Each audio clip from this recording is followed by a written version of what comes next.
बिस्मिल्लाहिर्रहमानिर्रहीम। आज chapter number 6 में हमारा टॉपिक नंबर 4 है। ठीक है, यानी फोर्थ लेक्चर है, लेक्चर नंबर 4 है और आज का टॉपिक है एक्सचेंज रेट। इस एक्सचेंज रेट में जो है हम क्या पढ़ेंगे, ठीक है। तो हम पहले सबसे पहले एक्सचेंज रेट को डिफ़ाइन करेंगे कि एक्सचेंज रेट किसे कहते हैं। फिर इसमें दो इसकी टाइप्स होंगी, एक नॉमिनल एक्सचेंज रेट, ठीक है, और एक रियल एक्सचेंज रेट। ठीक है, कि नॉमिनल एक्सचेंज रेट किसे कहते हैं और रियल एक्सचेंज रेट किसे कहते हैं। और फिर लास्ट में हम पढ़ेंगे कि भाई किस तरह जो हमारे पास ट्रेड बैलेंस होता है, ट्रेड बैलेंस, ठीक है, ये किस तरह डिपेंड करता है एक्सचेंज रेट पे। ठीक है, यानी हमने देखना है कि ट्रेड बैलेंस जो होगा वो एक्सचेंज रेट पे किस तरह डिपेंड करता है। कि एक्सचेंज रेट बढ़ता है तो ट्रेड बैलेंस को क्या होता है, ठीक है। यानी अगर एक्सचेंज रेट बढ़ता है तो हम ट्रेड बैलेंस को क्या होता है, ठीक है। और जो एक्सचेंज रेट है अगर वो कम होता है तो ट्रेड बैलेंस को क्या होता है, ठीक है। और फिर लास्ट में हम पढ़ेंगे कि किस तरह जो हमारे पास ट्रेड बैलेंस है वो किस तरह डिटरमाइन, एक्सचेंज रेट किस तरह डिटरमाइन होता है, ठीक है। रियल एक्सचेंज रेट किस तरह डिटरमाइन होता है और ये किस तरह, ठीक है, यानी डिटर्मिनेशन ऑफ एक्सचेंज रेट किस तरह होती है। तो ये एक्सचेंज रेट के साथ रिलेटेड टॉपिक्स हैं। तो पहले आई डिफाइन करते हैं कि एक्सचेंज रेट किसे कहते हैं, ठीक है। अच्छा, तो नॉमिनल एक्सचेंज रेट क्या है? What is a nominal exchange rate? The nominal exchange rate is the relative price of the currencies of two countries. इसमें हम क्या करते हैं, we express the price of one currency in terms of another currency. ठीक है, ये relative prices होती हैं करेंसीज की एक दूसरे में। ठीक है, हम क्या करते हैं, हम एक मुल्क की करेंसी की प्राइस दूसरे मुल्क की करेंसी में एक्सप्रेस करते हैं। ठीक है, मिसाल के तौर पर हम कहते हैं कि मिसाल के तौर पर exchange rate, nominal exchange rate, हम कहते हैं कि $1 जो है ये पाकिस्तानी रुपये में कितने के बराबर है। तो हम कहते हैं let's suppose 280 rupees is equal to $1।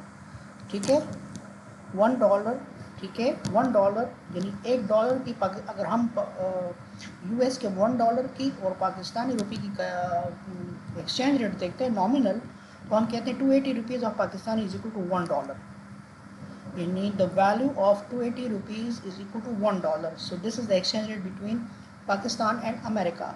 अच्छा, अगर हम इसको उल्टा कर लें, हम कहते हैं कि लेट्स सपोज हम देखना चाहते हैं कि 1 रुपये पाकिस्तान की 1 रुपये अमेरिका के कितने डॉलर के बराबर है।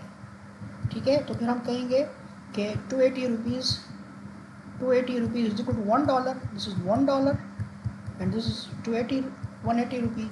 अगर हम इसको कर लेते हैं तो ये तकरीबन 0.0 आई थिंक सो 36 आता है, समथिंग आता है, आप कैलकुलेट कर लें। सो दिस इज़ मीन कि ये आता है कि 1 रुपी पाकिस्तान की 1 रुपी जो है, ठीक है, ये डॉलर में इतने बराबर है। ठीक है, यानी अमेरिकन डॉलर 0.036 होंगे और पाकिस्तानी क्या होगी, 1 रुपी होगी। ठीक है, ये देखिए मैंने गूगल कर दिया ना कि ये आज का रेट है। ये आज जो तारीख है दैट इज़ 10 मई 2026। ठीक है, सो टुडे डेट इज़ 10 मई 2026 है और ये आज का यूनाइटेड स्टेट्स के डॉलर की प्राइस है $1 इज इक्वल टू 277.96, यानी ऑलमोस्ट 278 रुपीज़ के बराबर है। ठीक है, तो this is the United States dollar, ठीक है, to Pakistani rupee. This is the value, यानी United States to Pakistani rupee ये रेट होगा। ठीक है, so the nominal exchange rate क्या होता है, it is the relative price of currencies of two countries. हम कह सकते हैं कि it is the price of one currency of one country in term of the price of in term of the another price currency. ठीक है,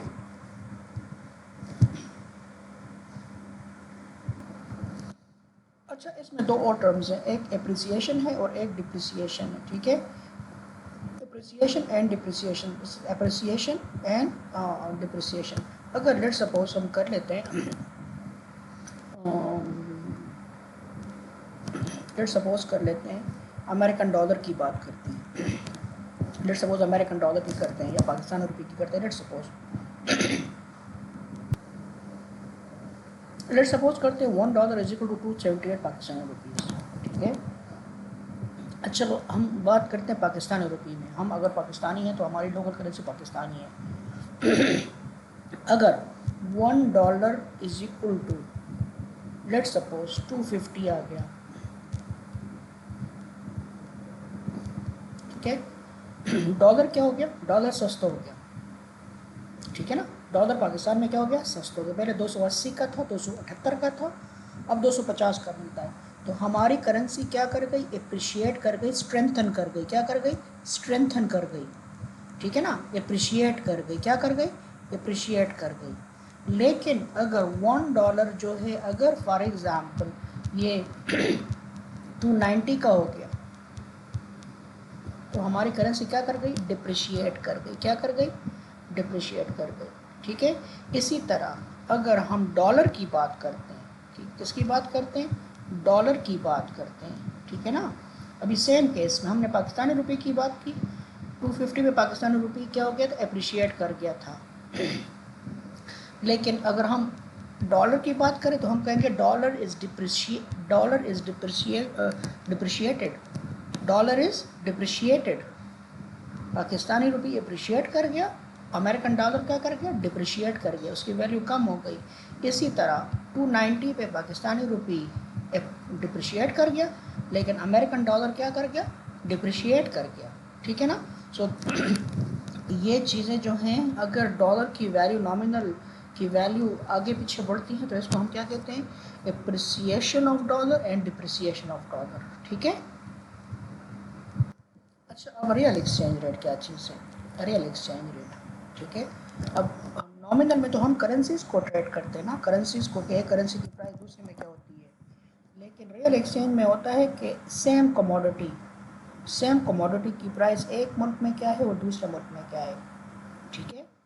उसको हम देखते हैं कि let's suppose the real exchange rate is the relative price of the goods of two countries, ठीक है। कि सेम कमोडिटी, लेट्स सपोज एक कमोडिटी है, ठीक है, ये यूएस में किस रेट पे है और ये पाकिस्तान में किस रेट पे है, ठीक है। तो हम इसकी देखते हैं कि क्या इनकी प्राइसेस की क्या रेशो बनती है, ठीक है। अच्छा, इसको हम एक्सप्लेन करते हैं एक एग्जांपल से। और एक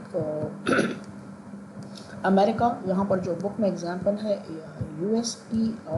यूएस और जापान में, ठीक है, जापान, ठीक है, इनकी कंपैरिजन है, ठीक है, कि रियल एक्सचेंज रेट क्या है। लेट्स सपोज हम कहते हैं कि वो $1 is equal to, let's suppose $1 is equal to 80 yen है, ठीक है, 80 यन है। लेट्स सपोज एक्सचेंज रेट क्या है, नॉमिनल एक्सचेंज रेट क्या है जापान और इसके बीच में, let's suppose $1 is equal to 80 yen. Now एक कार है, रियल एक्सचेंज रेट देखते हैं।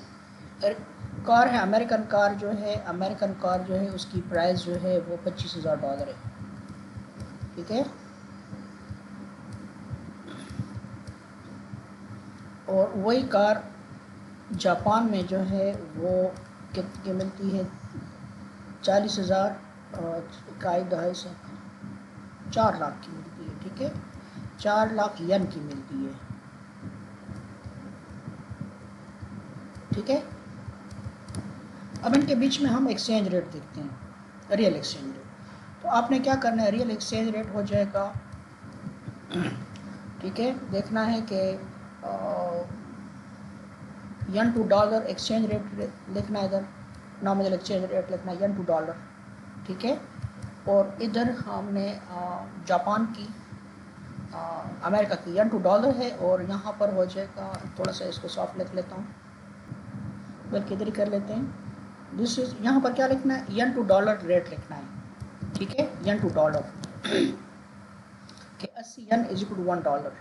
और यहाँ डॉलर है ना, तो यहाँ पर अमेरिकन कार आएगी, यानी 80 यन पर डॉलर एंड $25,000 पर अमेरिकन कार। एक डॉलर के 80 यन मिलते हैं और अमेरिकन कार जो है वो $25,000 की मिलती है। इसी तरह नीचे हमने लिखना है कि जापानीज़ कार कितनी कीमत की है, ठीक है। ओके, अब देखो इधर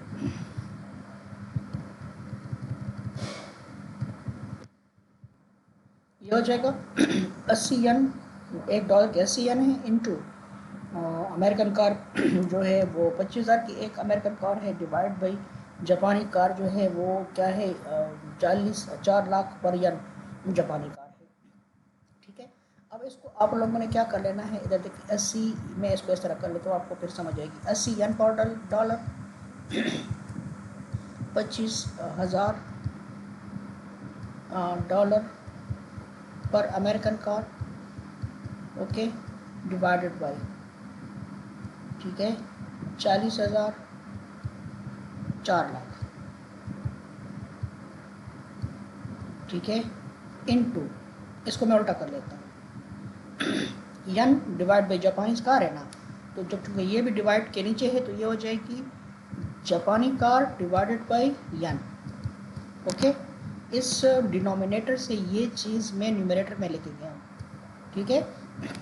अब देखो यन यन के साथ कैंसिल हो गया, थोड़ा सा इसको कलर चेंज कर लेते हैं,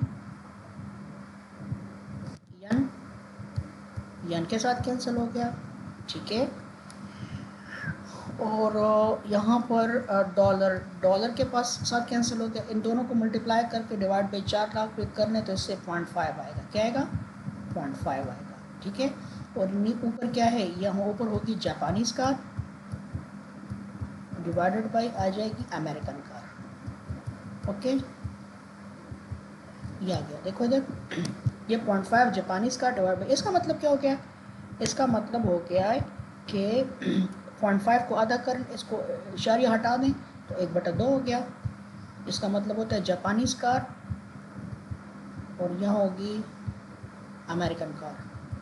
इसका मतलब है कि रियल एक्सचेंज रेट ये है कि जापान में उसी पैसों से एक कार मिलती है, ठीक है, यानी इनका रियल एक्सचेंज रेट हो गया कि अमेरिका की 2 कारें जापान की 1 कार के बराबर है, अमेरिका में 2 कारें जापान के 1 कार के बराबर है, या जापान की 1 कार अमेरिका की 2 कारों के बराबर। तो कहाँ पर चीज़ें सस्ती हो गई, अमेरिका में चीज़ें सस्ती हो गई, ठीक है ना, अमेरिका में चीज़ें क्या हो गई, सस्ती हो गई। ये एक्सचेंज रेट है कि अमेरिका का हम लिखेंगे कि एक तो नॉमिनल एक्सचेंज रेट हो गया कि $1 इज इक्वल टू 80 यन,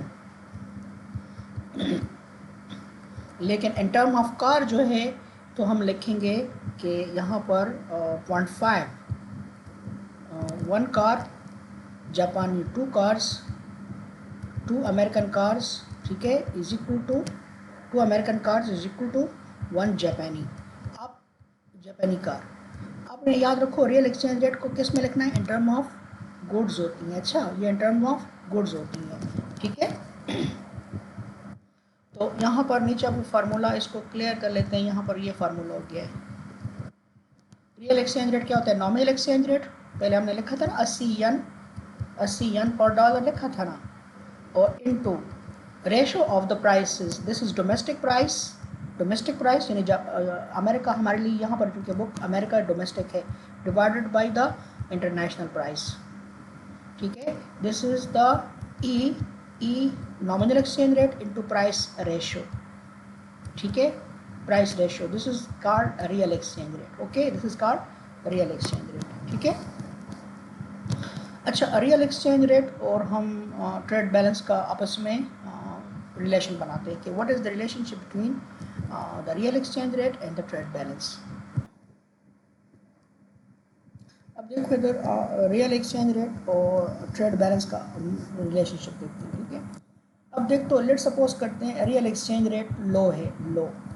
अब लो का क्या मतलब है, लो का मतलब ये जिस तरह अमेरिका थी ना, अमेरिका में थी 2 कार्स इज इक्वल टू जापानी 1 कार, ठीक है, 1 कार, जापान की 1 कार अमेरिका की 2 कारों के मतलब। अभी मुझे ये बताएं, ये अमेरिका में है, ये जापान में है, अब अमेरिका के लोग क्या करेंगे, आया अमेरिकन कार खरीदेंगे या जापानी कार खरीदेंगे, ठीक है।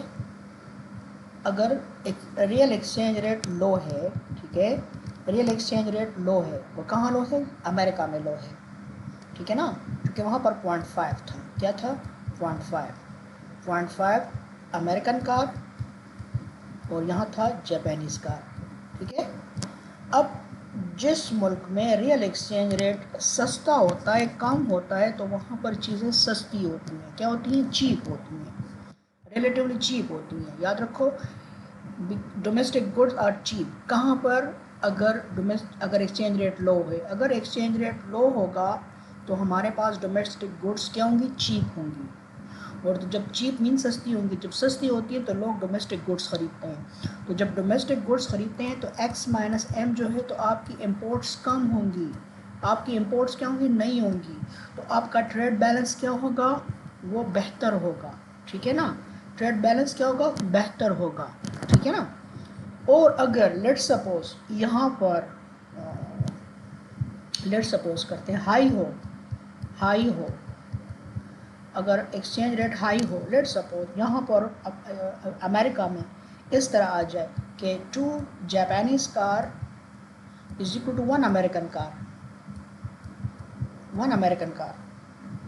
ओके। अगर ये आ गया तो इसका मतलब है कि ये हाई है, पहले 0.5 था, 2 है। अब जापान में चीज़ें सस्ती हैं।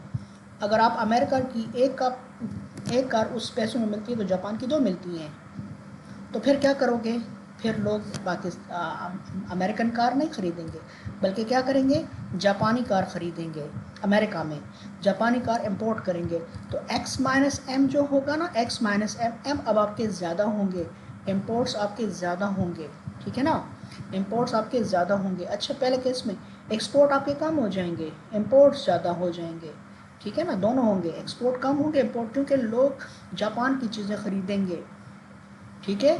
और आपके मुल्क से कोई चीज़ें नहीं खरीदेगा, जापान में चीज़ें सस्ती है, तो आपका ये ट्रेड बैलेंस क्या हो जाएगा? नेगेटिव में चला जाएगा। ठीक है। इसी तरह अगर लो होगा तो लो में सिर्फ मैंने इम्पोर्ट्स की बात की, एक्सपोर्ट की करेंगे। x माइनस एम, आपकी डोमेस्टिक गुड्स सस्ती हैं तो ये एक्सपोर्ट बढ़ जाएंगी और इम्पोर्ट्स कम हो जाएंगी। ठीक है। तो यहाँ पर एक चीज़ हमें पता चली कि नेट जो ट्रेड बैलेंस है ये डिपेंड करता है एक्सचेंज रेट पे। ठीक है। ट्रेड बैलेंस अगर रियल एक्सचेंज रेट लो होता है, तो हमारा जो ट्रेड बैलेंस है वो इजाफा होता है, वो पॉजिटिव होता है। ठीक है। अगर रियल एक्सचेंज रेट बढ़ जाता है, हाई हो जाता है, अगर जिस तरह आपने यहाँ लिख लिया, तो आपका ट्रेड बैलेंस जो है वो क्या हो जाता है? डिक्रीज़ करता है। ठीक है। फिर सुने, देखें, अगर रियल एक्सचेंज रेट लो है, लो का मतलब होता है डोमेस्टिक गुड्स चीप हैं। ठीक है, सस्ती हैं। तो चीप गुड्स क्या होती हैं? लोग वो ख़रीदते हैं। अमेरिका के लोग क्या ख़रीदेंगे? अपनी अशिया ख़रीदेंगे। तो इनकी एक्सपोर्ट दुनिया के लिए भी ये सस्ती हैं, एक्सपोर्ट बढ़ जाएंगी। और इम्पोर्ट्स, चूँकि लोग अमेरिकन गुड्स ख़रीदेंगे तो इम्पोर्ट्स क्या हो जाएंगी? इम्पोर्ट्स कम हो जाएंगी। तो आपका x माइनस एम जो होगा, जो ट्रेड बैलेंस है नेट, ठीक है, NX जो है, जो ठीक है, नेट एक्सपोर्ट्स हैं, वो क्या हो जाएंगी? दे विल बी बैल, ये इसका आंसर क्या आएगा? सरप्लस होंगी। ठीक है। तो यहाँ पर देखो लो एक्सचेंज रेट, तो हम लिखेंगे कि when the real exchange rate decreases NX increases. Okay, ये एक बात हो गई। अब दूसरी बात कर लेते हैं। ठीक है। अब अगर ये हाई कर लेते हैं, ठीक है, ये हाई कर लेते हैं, इसको हाई कर लें। अगर ये हाई हो जाएगी, तो अगर रियल एक्सचेंज रेट हाई हो जाए तो आपकी डोमेस्टिक गुड्स क्या हो जाएंगी? वो उसकी वैल्यू, उसकी प्राइस क्या हो जाएंगी? महंगी हो जाएंगी। ठीक है। प्राइस विल बी इंक्रीज, उनकी प्राइस क्या हो जाएगी? बढ़ जाएगी। जब उनकी प्राइस बढ़ जाएगी, यानी वो महंगी हो जाएंगी, तो डोमेस्टिक गुड्स लोग नहीं ख़रीदेंगे। ठीक है। एक्सपोर्ट कम हो जाएंगी, इंपोर्ट बढ़ जाएंगी। ठीक है। इंपोर्ट्स, क्योंकि लोग डोमेस्टिक गुड्स सस्ती हैं, डोमेस्टिक वहाँ से लोग इंपोर्ट करेंगे, और आपकी अपनी गुड्स क्या होंगी? आपकी महंगी गुड्स हैं, तो वो लोग आपसे नहीं ख़रीदेंगे। तो यहाँ पर देखो आपका ट्रेड बैलेंस क्या हो जाएगा? x माइनस एम जो है ये क्या हो गया? ये नेगेटिव में चला जाएगा।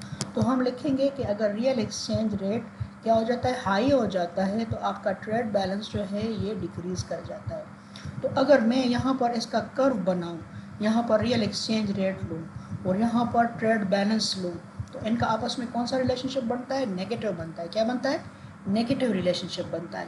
यानी higher the exchange rate lower will be the net exports, ठीक है ना।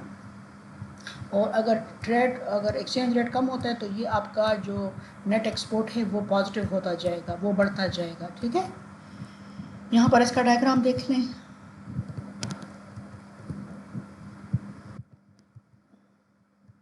ये डायग्राम है, देखें तो द रियल एक्सचेंज रेट और यहाँ पर क्या हो गया, NX।